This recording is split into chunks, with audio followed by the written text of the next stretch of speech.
Coach PJ here. Ever wonder what makes a high-performing team? Well, let's take a look at how IndyCar pit crews are trained and what it takes for them to work as a team together. I think there's some great lessons we can learn from them. Pit crew generally consists of 6 people over the wall. You get about 18.5 gallons of fuel. Fuel flows out of the fuel rig into my hose, then into the car. And the air jack. When I plug that hose in, all that air pressure goes through the hose into the jacks, raise the car up. Change 4 tires. You change your tire, put it back on, and away the car goes. And hopefully in less than 7 seconds if you're good. We are at the Indianapolis Motor Speedway the week before the race. We are doing pit stop practice. We are getting in shape, lifting weights, and we are prepping the car to make sure everything's perfect for the race. A lot of people, when they look at a pit stop, they're like, man, that looks so easy. But people don't realize sometimes the hours that we have to put in to make it look so easy.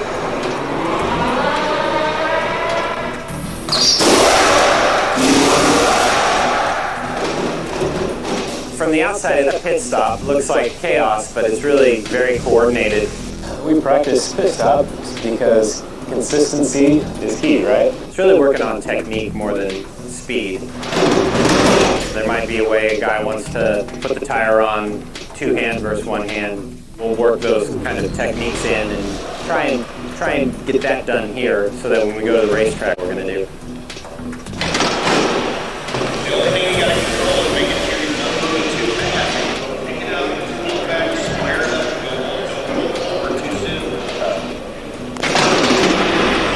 On my first day of training, I admittedly wasn't very good. There was potential there, but I've improved significantly. It went from probably like a 7 or 8 second stop to cutting it in half to like a 4.5 second stop now. You're good. Slow it down. You're trying to go too fast. It all seems slow motion. Slow is smooth and smooth is fast. So if you're consistent and you just go through the motions and you don't make any mistakes, then you're going to be faster than somebody who goes out there and just rushes through the whole process. So let's stop there. A couple of things to notice. One is they're practicing technique. Really, really important is that everyone has the system down. They understand the system. They understand where they need to be. They're spending a lot of time on the system. And although their ultimate goal is speed, they're recognized that the system will drive the speed. I think he said, smooth is fast. That element that don't go too fast, don't try to rush it. We've all tried to do something very, very quickly and we end up making errors, ending up having to do some rework. It's not always best to go fast. So I love that element of it. And they talked a little bit up front about the physical training, the cross training, shall we say, or the type of training they're doing. So kind of interesting that they're focused on training as well. Let's take a look. We practice every day. We do at least 5 stops each. Somebody goes back and forth with the car, and you just keep doing repetition and trying new things if you have an issue and work it out until you've got it perfected. My name is Jessica Mace, and I am the inside rear tire changer. I first changed the tire at the Indy 500 in 2014. I saw the guys practicing, and that was something that was like, man, I really want to do that. I didn't touch a car for months. I just worked on a stationary machine and just kept going and going and going. I was like, this is something I really want to do. And I was able to change tires that year. And ever since then, I've been part of numerous pit crews. To make a successful pit stop, I gauge it on nobody's dropping a nut, air jack goes up when it should, and everyone's done before fuel. If you finish before fuel, then you know you've had a successful pit stop.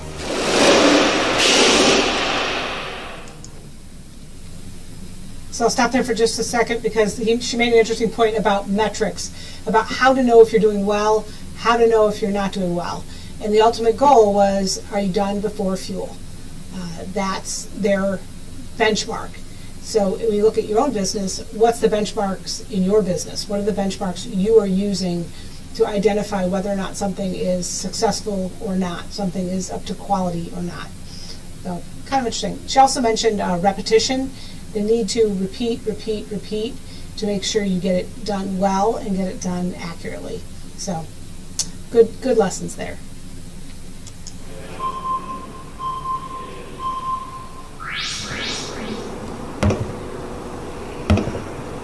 To be an effective pit crew member, you need to have a lot of explosive power, upper body strength, lower body strength, and also have a very strong ability to focus and maintain your cognitive awareness. You have to be able to get in and out of the pits as quickly as possible, not just for effective pit stops, but also from a safety standpoint. Going to the pit, like it's huge. You're doing these hand-eye coordination things that a lot of the other teams aren't doing. My name is Grant Ritchie for pit stops to do the inside front tire.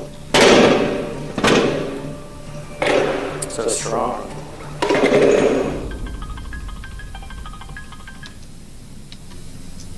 Just one comment on that.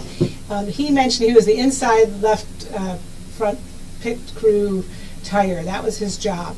And if we knew our job as well as that guy, as well as that, I'm sure he knows exactly where he needs to stand, exactly what he needs to do. He knows his contribution to the team. Think about high-performing teams. When someone knows their exact contribution, that really, really, really makes a difference to the success of the team. Let's keep watching. The drill with the tire changing is using strobe glasses, which minimizes the ability for the pit crew member to see what he's doing. It breaks up the vision, and so when he takes the glasses off, their vision is that much more acute.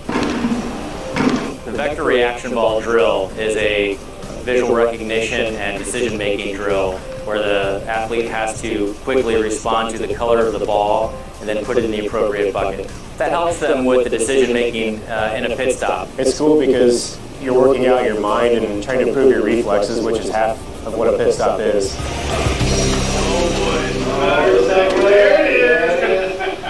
An IndyCar pit crew is an incredibly physical job. The longevity of a crew member depends on their physical health and their wellness. If they don't have these qualities, then their career is going to be very short.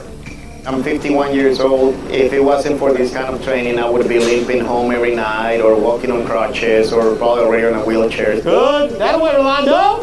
Switch, right arm up. You look at the duration of what they're doing, and it's extremely short. That requires a lot of precision, a lot of strength and speed. These guys that are walking 20,000 steps a day during a race weekend before they even get to the pit stops in a race situation. I'll stop there for just a second.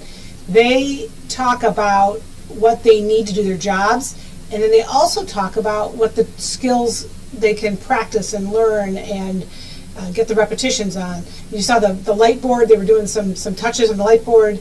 You saw some of the movements that the physical training was requiring. They knew exactly what it took to do their job well. Think about it from a leadership perspective. Think about it from a team perspective. If you knew exactly what your team needed to do it well, would you focus as much on training, as much on the actual development of a skill? If writing was important, if communicating was important, how much time do you focus with your teams on the skills that make them actually, valuable and successful? So, good lesson from that.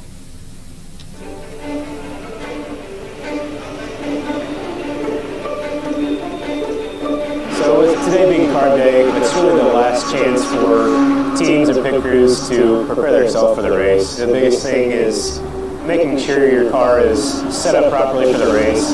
Is the car handling well through the corners, behind cars, in front of cars, passing cars? They make sure that everything is under its life, everything is crack checked. Most teams put a new, fresh engine for the race. I'd say the biggest differences between an IndyCar pit crew and a NASCAR pit crew. So on an IndyCar team, the guys changing the tires are also the ones building the car at the shop.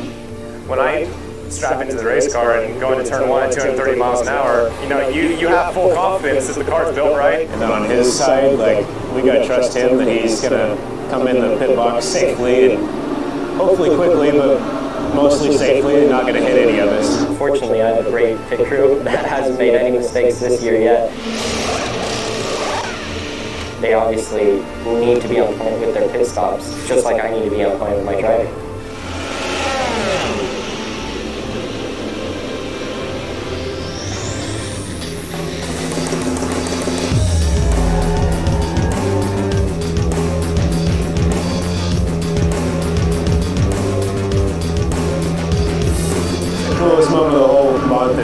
in race morning and then coming out on the grid and seeing usually don't have a seat left in the house. That's the coolest part of the year, honestly. Drivers, start your engines!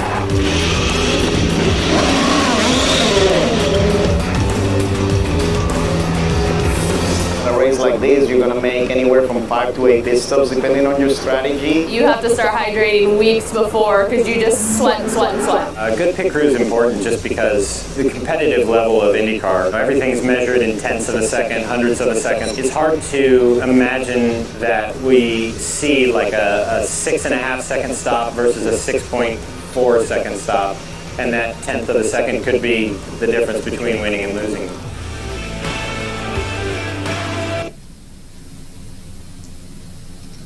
A couple of key points. One is trust. The driver trusts his team, and the team trusts the driver. They trust what they're doing. They trust that they're going to be that they have all done their jobs. The pit crew trusts that the driver is not going to hurt anybody coming into the pit, which sounds kind of basic, but it is really, really important, especially because at the speeds, I think he said 230 miles an hour. That's insane. And at that speed, he's got to trust that the team has built the car correctly, because that's the same people who are doing the pit crew, and the team has adjusted everything and has checked all their work. So very interesting. If you're looking for a high-performing team, this is something to look at, something to motivate folks with. Coach PJ here. If there's another video you'd like me to react to, if you have some comments, put them below. Love to hear from you. Until next time.